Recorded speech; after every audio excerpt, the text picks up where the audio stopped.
एक बादशाह के दरबार में एक अजनबी नौकरी की तलब लिए हाजिर हुआ। बादशाह ने इसकी काबिलियत पूछी तो इसने जवाब दिया, मैं सियासी हूँ। याद रहे, अरबी ज़बान में सियासी इस शख्स को कहते हैं जो इफ़हाम व तफ़हीम से मसले हल करने वाला मामला फ़हम हो। चूँकि बादशाह के पास पहले ही बहुत से सियासतदान मौजूद थे, इसने अजनबी को शाही अस्तबल का इंचार्ज बना दिया, क्योंकि इस ओहदे पर मामूर शख्स हाल ही में फौत हो चुका था।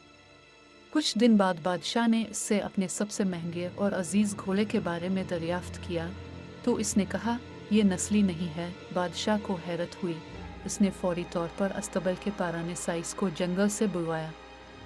साइस ने बताया कि घोड़ा तो असील है, मगर इसकी माँ पैदाइश के फौरन बाद मर गई थी, जिसके बाद ये घोड़ा एक गाय का दूध पीकर पला बढ़ा। बादशाह ने इस नए इंचार्ज से पूछा, तुम्हें कैसे पता चला कि ये घोड़ा नस्ली नहीं है? उसने जवाब दिया, क्योंकि जब ये घास खाता है तो गाय की तरह सर नीचे झुका लेता है, जबकि असील घोड़ा घास मुंह में लेते वक्त गर्दन बुलंद रखता है। बादशाह उसकी फिरासत से बहुत मुतासिर हुआ और उसे इनाम के तौर पर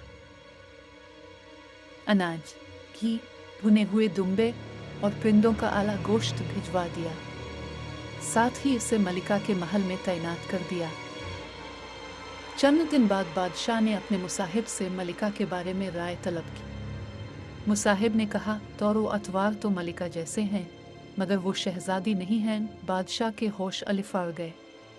इसने अपनी सास को बलवा कर हकीकत जानने की कोशिश की। सास ने बताया, ये सच है, तुम्हारे वालिद ने तुम्हारे पैदा होते ही हमारी बेटी से रिश्ता मांगा था, मगर वो बच्ची तो 6 माह की उम्र में ही फौत हो गई।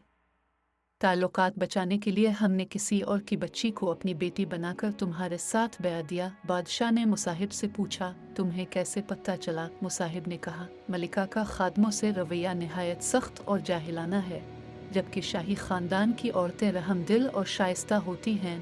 बादशाह उसकी दानाई से मजीद मुतासिर हुआ और उसे भेड़ बकरियां, अनाज और दीगर इनामात अता किए और दरबार में अहम मनसब दे दिया।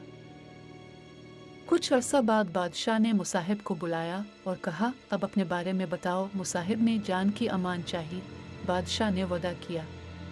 तब मुसाहिब ने कहा, ना तो अब बादशाहज़ादे हैं, ना ही आपका तज़्न अमल बादशाहों जैसा है। बादशाह को गुस्सा तो आया, मगर वदा दे चुका था, इसलिए वो फौरन अपनी वालिदा के महल पहुंचा।